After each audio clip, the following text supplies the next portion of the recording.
Officer Noah Carter was just walking his retired K-9 partner, Bruno, past a crumbling pet clinic in Willow Ridge when Bruno stopped cold. He growled, not at danger but at something forgotten. Tucked in the shadows outside the store was a rusted cage holding 3 battered puppies, and a cardboard sign that read, "3 for $1. Must go today." Noah didn't know their story, but Bruno did. One pup was bleeding. One couldn't stand. And the third locked eyes with Bruno like it had seen him before, somehow, somewhere. What kind of cruelty leaves life behind for $1? And what secret was hiding behind their pain? What happens next will restore your faith in second chances, loyal hearts, and the quiet miracles God sends in the form of paws and scars. Drop your city in the comments before we begin. I'd love to see where you're watching from. Maple Ridge, Colorado. Late afternoon, dry heat, golden light, soft wind. The sun hung low over Maple Ridge like a tired lantern, its light stretched thin across the cracked sidewalks and dusty storefronts. A warm gust of air stirred up paper wrappers and old leaves, brushing past the front of Pine and Paw's Veterinary Supply, where the metal signage squeaked faintly in the breeze. Officer Nate Walker, 36, was finishing his patrol route for the day. A steady, square-shouldered man with short, dark brown hair streaked with gray, Nate had the quiet gravity of someone who'd seen more than he spoke of. His storm-gray eyes scanned habitually, his clean-shaven jaw set with the kind of calm earned by years of making hard decisions. He wore the Navy patrol uniform of Maple Ridge Sheriff's Department badge dulled at the edges, utility belt slightly worn, but boots shined to habit. In the back of the cruiser sat Rex, his K-9 partner and oldest friend. Rex was a 10-year-old German shepherd, his sable coat streaked with silver, left ear permanently bent from an old explosion, and a scar like a whip mark down his hind leg. Once the department's top tracking dog, Rex had retired after an ambush 3 years ago left him injured. But Nate kept him close. Not out of obligation, but trust. Rex had saved his life more than once. As they passed the vet supply shop, Rex stood up in the back seat rigid, ears forward, tail frozen mid-arc. A low whine escaped his throat, the kind he used before a storm hit or before a door got kicked in. Nate slowed the cruiser. "What is it, bud?" he asked, glancing in the rearview mirror. Rex barked once. Sharp, urgent. Nate pulled over. Through the dusty glass of the storefront, he saw it. Just inside, beneath a buzzing ceiling light, hung a rack usually used for displaying harnesses or pet beds. But this time, dangling off thick butcher-style hooks, were 3 tiny German shepherd puppies, suspended by harnesses like raw meat. Their heads drooped, limbs limp, too weak to bark. Above them, a cardboard sign hung askew, $1 for all. Nate's jaw clenched. Rex barked again, pawing the rear door. Inside the shop, the air smelled of antiseptic and something foul beneath it, rot masked by lemon scent. Nate's boots tapped heavy on the worn linoleum as he entered. Rex pressed close behind him, nose twitching. Behind the counter stood Mr. Lowell, a wiry man in his late 50s with a sunken jaw, tobacco-stained fingers, and a comb-over as thin as the ethics in his eyes. He chewed a wooden toothpick, leaning lazily against the register. "Afternoon, officer," he muttered. "Something I can help you with?" Nate didn't answer. He was already kneeling beside the rack. Rex nosed each puppy gently, sniffing deep, then licked each of their faces as if to check they were alive. They barely responded save for the smallest one, whose paw twitched and tail flicked once. One by one, Nate cradled them off the hooks. "What the hell is this?" His voice was low, flat, a dangerous calm. Lowell shrugged. "Some fella dropped 'em off a couple of days ago. Said they're no good. Been feeding 'em, but space is tight. Figured I'd sell 'em cheap if anyone wanted 'em. No takers. Did he give you a name?" "Nope." "Said they were filthy mutts, not worth the gas to come back for." Rex growled, deep, menacing. His body moved subtly between Nate and Lowell. Nate stared the man down, then reached into his wallet. He pulled out a $1 bill and slapped it on the counter. "Unhook that sign." "They're mine now." Lowell raised his hands mockingly. "Hey, you got a receipt. Do I look like I'm in the mood for jokes?" The puppies were bundled inside Nate's jacket, 3 fragile bodies pressed to his chest. One brighter-eyed, a glint of defiance already showing, nibbled his thumb. She'd later be called Ember. The big, round-bellied male, who refused to blink, would be named Bruno. And the smallest, trembling like a leaf, who buried her nose into Nate's collar, would be Piper. As Nate turned to leave, he glanced back once. "If I find out those dogs were harmed under your roof, I'll have a warrant so fast this place won't know what hit it." Lowell scoffed but said nothing. Outside, the wind had stilled. Rex trotted beside Nate, his head high but his gaze never left the shop door. At the cruiser, Nate opened the back, letting Rex jump in first. Then he carefully laid the pups on an old fleece blanket he always kept folded for Rex. The 3 huddled together, finding warmth in one another. Rex nosed them gently, then settled beside them like a sentinel. Back behind the wheel, Nate let out a slow breath. He didn't know yet where this road was leading, only that it had started here with a bark, a rack of hooks, and $1. The air in Maple Ridge had cooled by morning, though the heat still clung to the sidewalk like yesterday's dust. The cruiser rolled to a stop outside Jensen Veterinary and Rescue, a modest brick building tucked behind the hardware store. Sunlight slid off its windows, and a wooden wind chime tinkled above the door. Officer Nate Walker stepped out, careful not to jostle the bundle in his arms. 3 puppies, Ember, Bruno, and Piper, huddled in a repurposed canvas duffel lined with flannel. Rex followed close behind, his movements precise but slightly stiff from age, eyes constantly scanning. Inside the clinic, the smell was a blend of antiseptic, dog shampoo, and morning coffee. A slim woman in her mid-40s stood behind the reception counter, her dark blonde hair tucked into a loose braid that fell over one shoulder. Dr. Marla Jensen had the calm hands of someone used to holding frightened animals and the sharp tongue of someone who had little patience for cruelty. She was tall, with faint crow's feet at the corners of her hazel eyes, and a back that had once been injured rescuing a Great Dane from a frozen ditch. It made her lean slightly to the left when she stood still, though she never mentioned it. When she saw Nate, she pushed open the half door. "What did you drag in this time, Walker?" 3 puppies," he said. "Found 'em hanging in a rack at Pine and Paws. $1 for all. Look like German shepherds. I need a full exam." Marla took one look at the trembling shapes and whistled low. "God. Get 'em on the table." As Nate carefully set the pups down, Rex stationed himself near the cabinet, eyes fixed on the door, tail still. Piper whimpered softly at the metal table's cold touch. Ember growled a warning more than a threat. Bruno just lay flat, his breathing shallow. Marla pulled on latex gloves. "Let's start with the big one." She examined Bruno, first checking teeth, paws, belly, ears. Then she frowned, palpating his side. "See that?" She pointed. "Injection site." "Clean, recent. What kind of injection?" She moved to a drawer and pulled out a tiny UV light. Under the beam, a faint greenish glow bloomed near his spine. "I've seen this before. Usually in farm puppies, cheap breeders trying to bulk them fast. Hormones, sometimes steroids. Illegal?" Nate asked. "In doses like this?" "Absolutely. Especially if they're unmarked," she continued with Ember. Another glow. Then Piper, who tried to scramble off the table. Nate reached out instinctively, steadying her. The pup was shaking, eyes wide, body curled as if expecting a blow. It took Rex stepping closer and licking her ear for her to settle. Even then, she kept looking toward the door. "She's trauma-wired," Marla said quietly. "That's not fear." "That's learned fear." Nate didn't reply. Marla moved to clean a small cut near Piper's shoulder. "They've all got injection marks. Multiple sites. That's not typical for meds. Whoever had them wasn't just trying to treat illness. They were modifying appearance."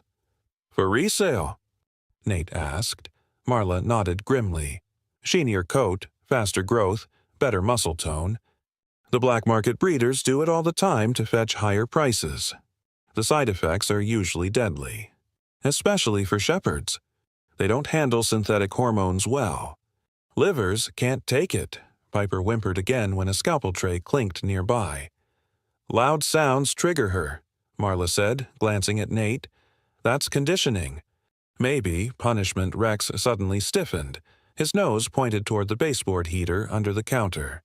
He let out a sharp huff, then began sniffing insistently. Nate knelt beside him. You got something, boy? Rex scratched once at the edge of the wall paneling, then barked, short and deliberate. Marla looked puzzled. That heater's broken. We haven't used it since March. Nate reached under the heater and felt something plastic, wedged in the corner. He pulled out a small resealable bag, cloudy from dust. Inside, 2 capped syringes and a torn piece of paper with smudged numbers written in marker. AXT-448K9. Marla leaned over. That's not ours. You sure? Positive. That code AXT, that's a compound name. We used to carry it 5 years ago, but it got pulled from shelves. Too many side effects. Someone's using your clinic as a drop site. Marla's expression hardened. Not on my watch. Nate sealed the bag and made a note to send it to the lab.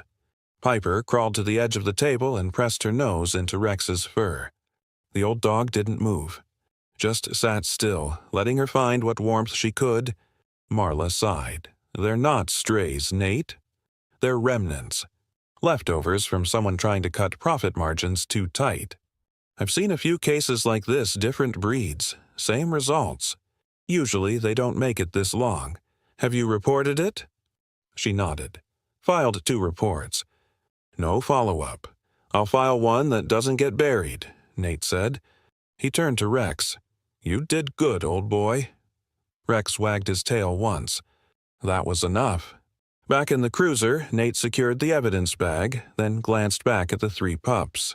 Ember was sitting upright now, ears alert. Bruno, belly up, was snoring. Piper rested her head on Rex's side, her breathing finally even. Marla stepped out of the clinic and leaned into the window. Keep them warm. Feed light. I'll send you the blood work once it's done. Thanks, Doc. As Nate pulled away, he didn't turn the cruiser toward home. He had a new route now, one that didn't follow department protocol but followed the signs. And all signs pointed to something bigger than 3 broken pups and a bag of needles. He just didn't know how big yet. The afternoon sun stretched low and warm across the streets of Maple Ridge, casting long shadows from the lamp posts onto the sidewalk like ink spilled across parchment. Inside the precinct's modest tech room, Officer Nate Walker leaned over a grainy security monitor, paused mid-frame. The footage showed the exterior of Pine and Paws, dated 3 days ago, time-stamped at 6:41 p.m. The resolution wasn't great, but it was good enough. The man in the footage stood just off-center, half-turned from the camera. He wore a long black leather duster that flared with the wind, and a faded fedora angled low over his face. His posture was relaxed, too relaxed for someone about to discard 3 lives. Slung in his right hand was a metal suitcase, the kind used more for transporting tools or medical gear than anything a regular person would carry to a vet. Nate hit play. The man looked around once too casually, then shoved open the clinic's side door. A moment later, he emerged without the case. Behind him, 3 dark shapes squirmed weakly in a box placed beside the rack Ember, Bruno, and Piper, before they'd been strung up like forgotten merchandise. The man didn't linger. He walked back to a dusty silver pickup, tossed his coat behind him, and drove off. "Freeze it," Nate said aloud, even though no one else was there. He tapped the screen when the truck's rear license plate came into focus, partially obstructed by grime but legible enough with enhancement software. Back in his office, Nate input the numbers into the department's vehicle trace system. Within seconds, the screen flashed with results. Registered to Lyle Darnell, age 58, last known address, Millersfield, New Mexico. The name hit Nate like a gust of cold wind. Lyle Darnell had surfaced before, during a joint investigation out of El Paso 4 years earlier. Back then, he'd been suspected of running a black market kennel, supplying trained dogs to buyers across state lines. The operation was slick dogs pumped full of enhancers, taught aggressive commands, then sold to private security firms or, more troublingly, criminal organizations looking for canine muscle. The charges never stuck.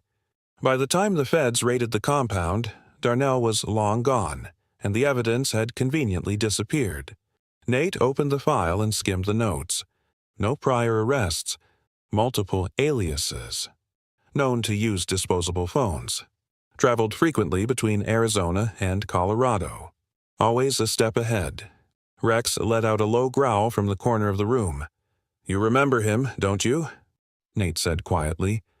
Rex got to his feet, walked to the screen, and sniffed the frozen image of the metal case Darnell had carried. Then he sat down, tail twitching once. The same sharp reaction he'd had in the vet clinic near the heater. "That's the scent," Nate muttered. "It's the same damn chemical." Rex barked once, short and clear. The confirmation settled Nate's doubts into something solid. Darnell hadn't just dumped those puppies. He was part of a chain, and this time he'd left behind more than bruised fur and broken trust. That evening, Nate brought the 3 pups into his backyard, a modest stretch of fenced grass behind his 2-bedroom ranch home, where Rex had spent his retirement morning sunbathing. The puppies, stronger now, toddled across the yard with clumsy curiosity. Bruno chewed a shoe. Ember chased a falling leaf like it owed her money. Piper stayed closest to the porch steps, flinching when a nearby truck backfired. Nate had been experimenting with simple commands to see what the pups retained. That evening, while Ember was chewing on a rope toy, Nate gave a short, sharp whistle. To his surprise, Ember immediately sat, tail twitching, eyes locked onto him like a cadet awaiting further orders. "Rex, did you see that?" Rex, lying in the grass, opened one eye. Nate tried another whistle pattern, followed by a low flashlight flick. Piper, previously trembling, froze. Her ears dropped and she cowered, not in fear, but in expectation, like she was bracing for a blow or waiting for the next command. "They were trained," Nate murmured. "Not just handled. Trained for something." Bruno, on the other hand, rolled over onto his back and pawed at the air, clearly uninterested in commands or theories. Nate chuckled once, but the weight settled fast again. Trained pups, chemical injections, and a man with a history of disappearing just in time. This wasn't random. This wasn't over. He pulled out his phone and called a contact in Denver Deputy Sarah Kendrick, mid-30s, sharp-eyed, and known for her pattern-tracking work. They'd met during a conference in Boulder last year and kept in occasional touch. Sarah had a lean frame. Thick, dark hair usually tied in a braided bun, and a nose for corruption that had nearly gotten her kicked off the force twice. When she picked up, Nate explained what he had so far. The footage, the injections, the puppy's behavior. The scent match Rex had confirmed. "You think Darnell's starting up again?" she asked. "I think he never stopped. I'll check animal permit databases. If he's moving dogs in volume, someone's processing papers somewhere. Give me 24 hours. I owe you. No, you owe me lunch." Get in line. As the sun dipped, Nate sat on the porch steps beside Rex, watching the 3 pups settle in a sleepy pile against the grass. Ember stood last, eyes locked on the field beyond the fence, like she was waiting for something or someone. "You were made to follow," Nate said softly, "but now you get to lead." Rex huffed and nudged Ember's flank. She laid down. From inside the house, the scent of warmed-up chili floated out through the open screen. Nate didn't know where Darnell was yet. But he knew exactly what he looked like, what he carried, and what he'd left behind. This time, he wouldn't get away clean. The road to the outskirts of Maple Ridge narrowed into a gravel trail barely wider than Nate's cruiser. The trees leaned in close, branches scraping the roof like whispering fingers. Twilight had settled in, painting the sky a murky violet, and every dip in the path felt like a quiet warning. Officer Nate Walker tightened his grip on the wheel as the headlights picked out the rotted sign half buried in weeds. Bluff Creek Kennels, closed until further notice. The boards beneath it were warped and gray, splintered by time and weather. From the dash, Rex let out a low, wary growl. "This is the place," Nate said quietly. "Let's see what secrets you're hiding." Rex was already shifting his weight, nose pressed to the passenger window. His ears twitched at the silence. No barking, no rustling. Just the heavy hush of a place long abandoned or carefully staged to appear so. They parked behind a thicket of wild juniper, cutting the engine. Nate stepped out and scanned the horizon. The building ahead was a wide, single-level ranch structure with a collapsing tin roof and broken windows. But the fencing was still intact, too intact for a place supposedly shut down years ago. Nate clicked his flashlight on but kept it low. Rex stayed close, nose to the dirt, muscles coiled. The two moved silently around the perimeter. There was no movement inside the building. No scent of food, waste, or even decay. Just earth, dry, clean. They reached the side of the structure where an old shed leaned at a crooked angle. Its door creaked open slightly.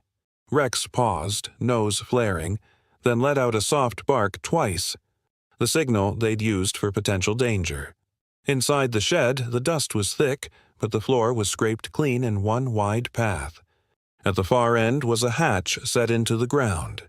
A padlock hung from the latch, but it wasn't locked. Nate crouched, heart pounding, and lifted the hatch slowly. Cold air rushed upward. Stale, coppery. Beneath, a short stairwell descended into darkness. "Stay behind me," Nate whispered and started down. The stairs creaked under his boots, and the air turned damp. He reached the bottom and clicked his flashlight higher. A concrete corridor stretched ahead, barely wide enough for two people to walk shoulder to shoulder. Rex descended silently, staying close. The hallway led to a small open space, a holding room. Rows of metal kennels lined both sides, but none were occupied. No barking, no whimpering. Just silence, but the floor told a different story. Straw scattered in clumps stained a deep rust brown. Scratches on the kennel bars. Nail marks in the concrete. A broken water bowl kicked into the corner. And in one cage something worse. A trail of coarse black fur, matted and stuck to the fencing. Blood smeared in uneven streaks near the drain. Rex growled again, low and uneasy. Then he pulled sharply toward the far end of the room, where a mound of hay had been carelessly dumped in the corner. Nate followed, flashlight sweeping wide. Rex began to dig. The straw gave way to a torn plastic tarp, and beneath it, a heavy-duty burlap sack, stiff with age. Rex clawed once, then stepped back. Nate knelt and pulled the sack open. The air turned sour. Inside were bones dozens. Small skulls, femurs. Jawbones with teeth still attached. Dog bones, at least 6 or 7 different sizes. Nate swallowed hard, forcing bile back. And nestled near the bottom, a small plastic capsule used for microchips. He bagged the bones and chip, snapping photos of the kennel walls, the blood trails, the marks. Rex stood sentinel, his posture locked and tense, eyes fixed on the entrance as if expecting something or someone to return. "I don't think this place was abandoned," Nate muttered. "I think it was emptied in a hurry." Back at the station later that night, the puppies stayed in the back office, now converted into a temporary playpen. Ember had torn through the corner of her kennel pad. Piper refused to sit under the light. She kept hiding behind the desk every time someone passed by the hallway. Bruno simply slept, belly up, as if unaware of the tension mounting around them. Nate called Doctor, Marla Jensen, just past 9:30 p.m. She picked up on the second ring. "Sorry to bother you this late," he said, "but I've got something you need to look at." By 10, she was in the office, dressed in jeans and a faded college sweatshirt, hair pulled back in a rushed ponytail. She took the microchip capsule from Nate, handling it with gloved fingers, then scanned it through her portable reader.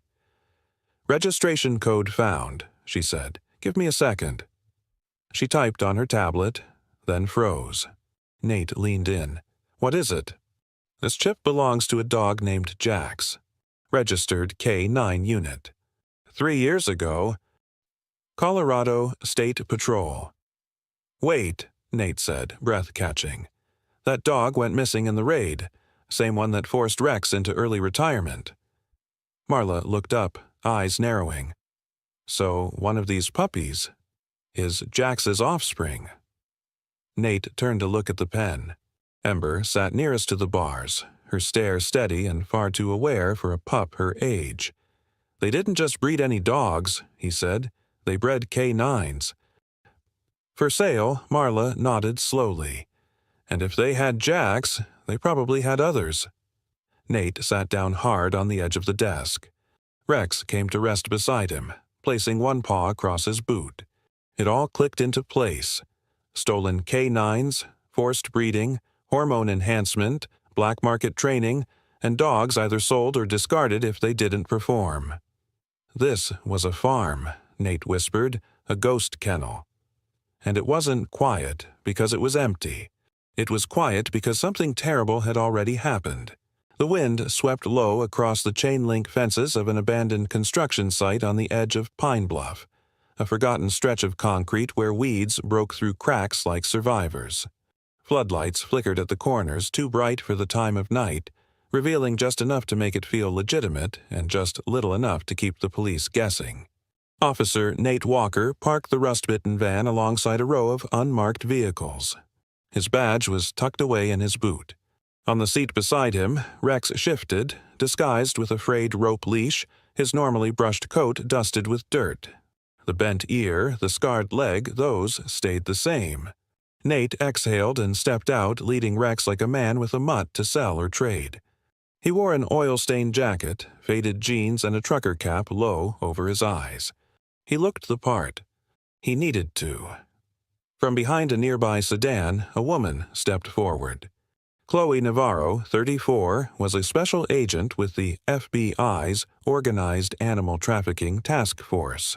Slender, Latina, with sharp features and sharper instincts, Chloe had the gait of someone who trusted her sidearm more than small talk. Her dark hair was tied up under a gray hoodie, and a radio buzzed quietly in her ear. "You're late," she said, checking over Rex with a practiced glance. "I took the scenic route." Chloe handed him a laminated number card. "You're bidder 12. Say as little as possible. Act like you're desperate for a mean dog but short on cash. Most of these sellers love that any confirmation it's the Darnell ring. Nothing solid, but the layout fits his style. Underground exchange. Word of mouth, no phones. Only cash." Nate nodded. Rex growled low one sharp throaty pulse. They entered through a side gate where a man with a clipboard grunted, looked Nate over, then waved him inside. The warehouse was little more than a hollowed-out shell of what once had been a supply depot concrete floor, rusted beams, tarps strung between support pillars. The smell of ammonia and sawdust clung to the air. To the left, makeshift kennels had been assembled from fencing panels and plywood. Dogs, mostly German shepherds and Malinois, sat motionless, too still, too quiet. They weren't barking. They were waiting. Rex stiffened beside Nate, his body posture shifting.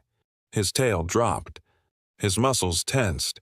On a raised platform at the back, a man in a leather trench coat and sunglasses adjusted a microphone. He tapped it twice. "Auction starts in 10. All dogs have basic obedience and first-tier aggression response. Test before bidding. No refunds. No returns." Chloe faded into the crowd near the rear, speaking softly into her radio. Nate made his way down the aisle between kennels, pretending to evaluate the dogs. He paused in front of a black shepherd with yellow eyes and a scar over its left flank. Its nose twitched. It didn't bark, didn't move, and then Rex stopped. Nate felt it before he saw it, Rex's low growl, the kind that rumbled like a held breath. Rex's eyes were locked across the room, toward a figure standing half-shadowed beneath a tarp. The man wore the same long leather coat from the raid photos. His build was wiry, his nose crooked from an old break. A pale tattoo curled up his neck from his collar. Rex growled again. Not in warning. In recognition. Nate's stomach tightened. This was the man from the hidden kennels, the one the pups feared. The one Rex remembered. Rex took one step forward. Nate stopped him with a tap to the flank. Not yet. A whistle blew. First, Lot K9B 3 female shepherd, 8 months, first response trained, narcotic neutralized, silent command responsive. A handler dragged a trembling pup onto the stage.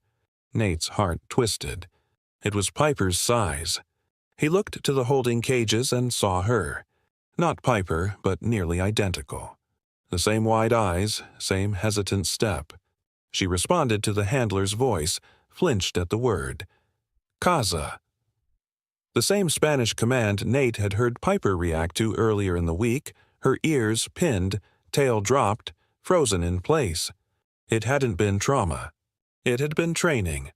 Nate stepped back and whispered into his sleeve, Confirmed. These dogs are trained for cartel use. The command matches what our pup responded to. Chloe's voice came through. We have visual on at least 20 dogs. Half are tagged, others look custom-bred. Handler is matching Darnell's description from El Paso, but we need a trigger. As the auction continued, Nate moved closer to the leather-coated man. Rex remained glued to the scent, low growls rumbling through his chest. The man noticed. He turned slowly, his eyes scanning Rex's face. Then he froze. He knew Rex, and Rex knew him. In that instant, the man lunged toward the side exit. Nate dropped the leash. Go! Rex shot forward like a bullet. The crowd scattered. Chloe shouted into her comms, We're green, take it down! Rex cut through the clutter, dodging cages and chairs. The man reached the door, but Rex was faster. He launched, tackling the figure at the knees. The two tumbled hard against the doorframe. By the time Nate caught up, the man was pinned, Rex's teeth near his throat growling softly. Chloe arrived with 2 agents and cuffs. We've got our buyer. Name's Colt Raider. Been wanted in 3 states. He's connected to Darnell. One of his top trainers, Colt, spat blood. You think this changes anything? Nate said nothing. Rex didn't blink. As Colt was dragged away, the dogs in the cages finally began to bark, not in fear, but in noise. Like something had broken. Like silence had lost. The rain came harder that night, as if the sky itself mourned the things that had been done in silence behind rusted doors. Officer Noah Reeves stood by the open cruiser door, his eyes fixed on the glowing red dot on the GPS tablet in his hand. The signal, the one Chloe and Nate had secretly planted under the trailer at the auction, had stopped moving 2 hours ago, just outside the industrial edge of Harper's Bluff. Next to him, Rex sat poised, ears forward, nose twitching. The old German shepherd had been tense since they lost sight of Ember, the young female shepherd who had slipped from the shelter earlier that afternoon. She had tracked the scent of one of the auction men, a cruel handler with a cigarette-burn scar across his wrist. Chloe recognized him, and Ember never forgot. Noah's grip tightened around the tablet. She's leading us right into it, he said. Deputy Chloe stepped out of her own vehicle behind him. Her auburn hair was soaked, strands clinging to her cheeks. We got authorization. SWAT's on standby. It's go time. But it wasn't just a tactical decision. It was personal. Too many dogs, including Ember and even Rex in his earlier life, had suffered because of people like the ones they were about to confront. The warehouse loomed ahead like a rotting beast. Corrugated metal siding hung loose, and a single flickering light buzzed near the entrance. Noah's team moved in silence, 5 officers in tactical black forming a perimeter. Then came the low growl. Not from Rex, but from somewhere inside. And then, a yelp. Short, sharp, panicked. Rex's body tensed. His hackles rose, and without needing a command, he moved forward. Noah followed, gun raised. They entered through the side door Chloe had found unlatched. Inside, the warehouse was worse than they imagined. Metal crates lined the walls, not for cargo, but for dogs. Crates barely big enough to stand. Inside, the air reeked of fear, urine, and blood. Dogs whimpered and barked behind bars, some too weak to make a sound. Rex moved from crate to crate, nose working frantically. He paused at one, a shepherd mix with a deep gash across his chest. The dog lifted his head weakly, ears twitching. "That's Bruno," Chloe whispered. "He was on the list. We thought he was already shipped overseas." Noah knelt and broke the lock. But Rex had already moved ahead, tail low, silent now. A soldier on a mission. At the back of the warehouse, behind stacked cages and tarps, was a smaller door. Rex pawed at it once, then looked back. Noah nodded. "Let's go." Beyond the door was what looked like a private training room. Mats, chains, metal poles, even a blood-stained vest on a hook. But it wasn't empty. Standing in the center of the room was a man in a gray hoodie, holding a taser in one hand and a choke leash in the other. And cowering near the wall was Ember. Her eyes met Rex's, wild, frightened, but alive. The man turned at the noise. "Get back!" he shouted. "She's mine!"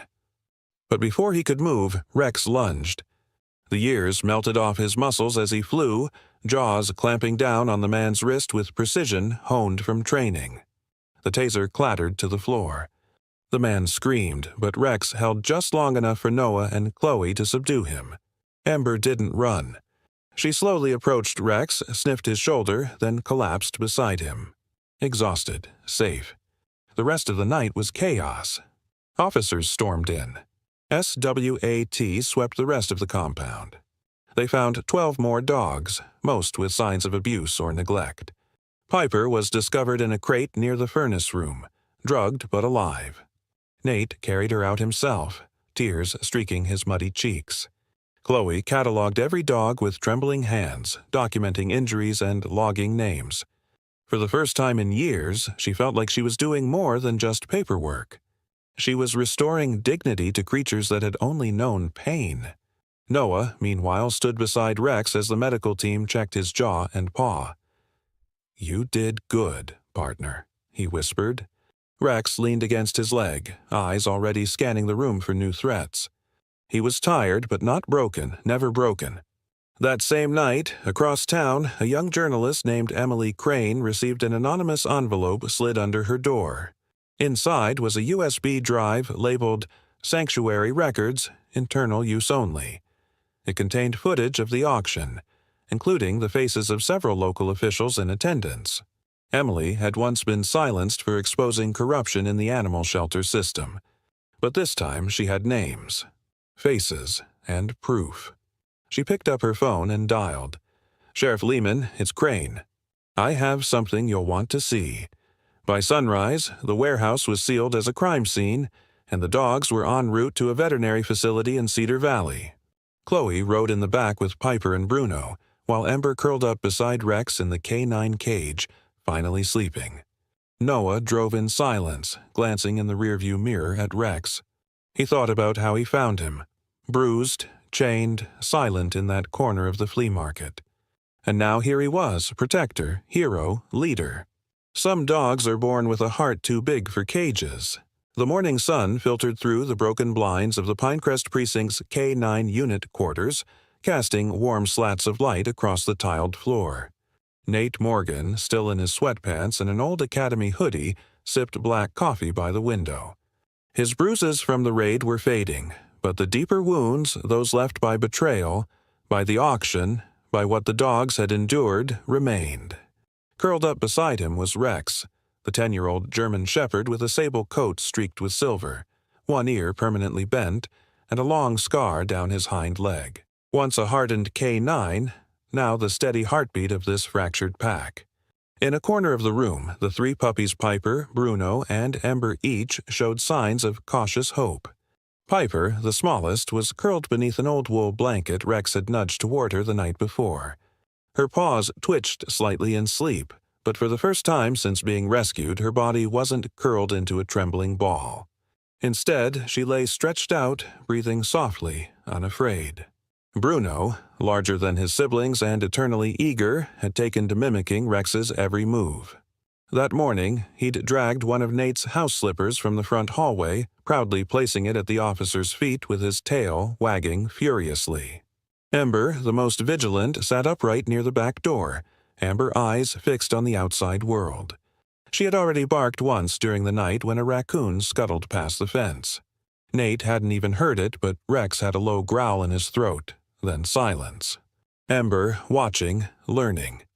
Chloe Navarro arrived just past 9 a.m., wearing a black turtleneck under her FBI windbreaker, her dark brown hair pinned up in a loose bun. She handed Nate a file folder, but he waved it off. "You could have emailed," he said, smiling faintly. "I could have," she replied, setting the folder down anyway. "But I wanted to see how the pack was settling." She crouched to Bruno's level, letting him sniff her hand before she scratched his ears. "They're different," she said. Nate nodded. "Yeah. And they're staying?" Chloe blinked, surprised. "You sure? That's a lot for one man to handle." He looked at Rex, who was now grooming Ember's ears with slow, methodical licks. "They deserve peace. And Rex, he's teaching them. It's like he's not just healing. He's becoming something more." Chloe stood. "You know, I pulled Rex's old file," she said quietly. "Most of it's redacted. But what wasn't? He served in Operation Iron Wake. Urban collapse scenario. Multiple rescues. He pulled 3 children from a collapsed school building under sniper fire." Nate's brow furrowed. "They said he was just a patrol dog." They lied. Someone wanted his record buried. Maybe because he saw too much. Maybe because they wanted to discard him when he became inconvenient. Rex, as if sensing their conversation, turned his head toward them. His gaze wasn't bitter.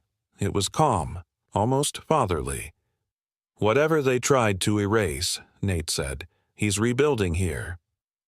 Outside, the precinct's backyard had been converted into a makeshift training yard. A few old tires, cones, and crates lay scattered across the grass. Nate led the 3 pups outside, tossing a tennis ball toward the center. Bruno raced after it, bounding over a crate with reckless joy. Piper hesitated, looking to Rex. The older dog gave a single bark, low and encouraging. Piper bolted forward, her tail rising slightly for the first time. Ember didn't chase the ball. She paced the perimeter, nose to the ground, investigating. Always the sentinel. Later that afternoon, Chief Harland A. Broadman with a barrel chest and a fading crew cut dropped by Nate's office. He leaned against the doorframe, arms folded. "You've got eyes on you, Morgan," he said. "State Department likes what you did." "They're talking about promotion unit," Commander Nate didn't hesitate. "Thanks. But I'm staying right where I am." Harland raised a brow. "That's not exactly career smart." "I'm not chasing stripes," Nate said. "I'm building something better." As Harland left, Chloe leaned into the doorway, a knowing smile on her lips. "Father of 3, huh?" Nate chuckled. "Guess I've got responsibilities now." That night, the 4 dogs lay together in the den. Rex stretched across the center and the pups curled close. Nate dimmed the lights and sat nearby, filling out a few final reports.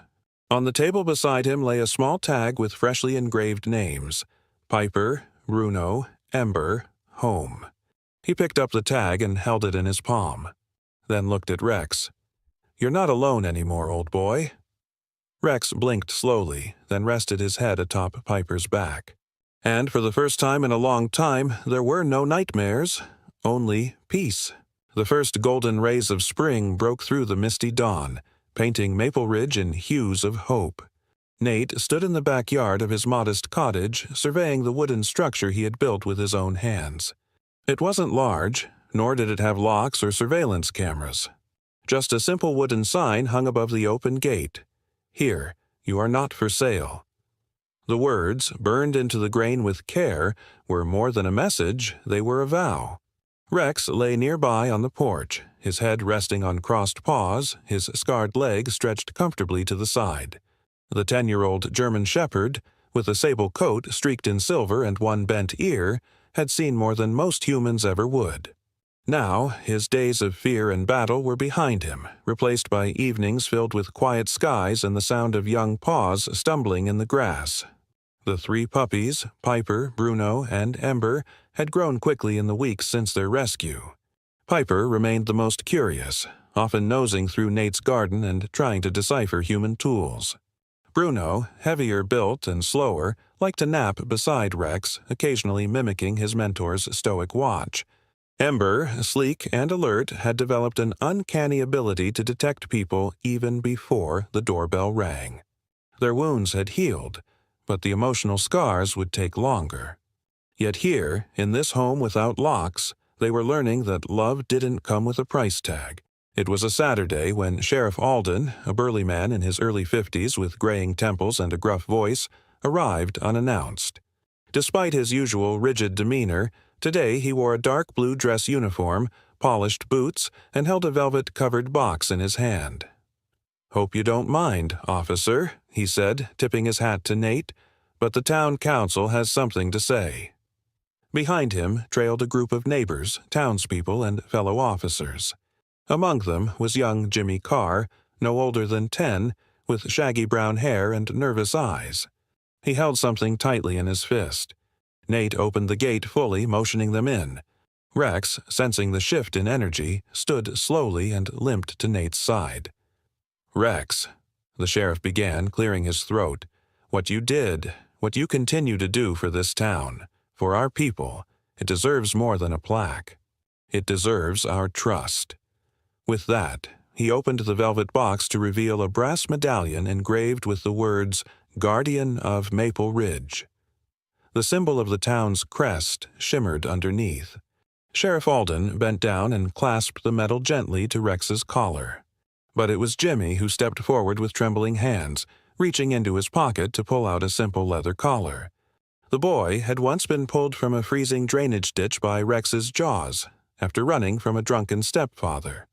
He didn't speak, he just reached out and fastened the collar over the old one. Carved in neat, uneven letters were the words, "Guardian." Rex didn't bark. He didn't move. He simply leaned into the boy's touch and closed his eyes.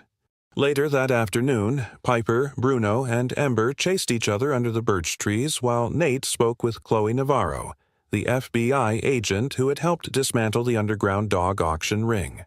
Chloe, dressed in a tan blazer over jeans, leaned against the porch rail, arms crossed, watching the pups play. "They're ready," she said. "The academy's accepted them into the K-9 candidate program." All three, Nate exhaled slowly. They deserve that. They deserve a life with purpose. "So do you, Nate," she added quietly. He didn't respond. But in the pause, Rex padded over, nudging Nate's hand as if to agree. That night the town held a candlelight gathering in the small square. Families came, candles were lit, and stories were shared, not just of crimes stopped or lives saved, but of quiet moments. Of Rex sitting beside the town's veterans on Memorial Day. Of the way he never barked at children, even when they tugged his ears. Of how, after everything, he never lost faith in people. When they returned home, Nate unlatched the gate knot that it was ever really locked and let the pups tumble inside. The moon was high, stars scattered like whispers across the sky. Rex, as he always did, took his place on the porch under the eaves, his body curled but alert. He watched the yard until his breathing slowed, then finally closed his eyes, the word "Guardian" catching the moonlight on his collar. There was no lock on the gate, and there never would be, because freedom, once tasted, could never be taken again, and because sometimes the truest home is not made of walls or wood, but of promises kept. Sometimes miracles do not arrive with lightning or trumpets. They come quietly, in the shape of a battered German shepherd who refuses to give up, in the eyes of a child who dares to trust again, or in the quiet resolve of a man who builds a home with no locks, only love. "Here, you are not for sale." That sign wasn't just for the dogs, it was a promise to every broken soul that walked through pain and still chose kindness. Rex was not just a dog. He was a guardian sent not by accident but by divine timing, a reminder that even when the world abandons you, God hasn't. His miracles often wear fur, arrive limping, and sit beside you without asking for anything but your presence. And perhaps, in our own lives, we are called to be someone's Rex, to protect, to believe, and to make space for healing without condition. If this story moved you, Share it with someone who needs to be reminded that hope is real, that second chances exist, and that God still sends guardians when we least expect it. Drop a comment below if you've ever experienced a quiet miracle in your life. Write Amen if you believe that God still works through love, loyalty, and second chances. Don't forget to like, comment, and subscribe. Let's keep sharing stories that restore faith in humanity. May God bless every heart that reads this and every soul that needs a home with no lock.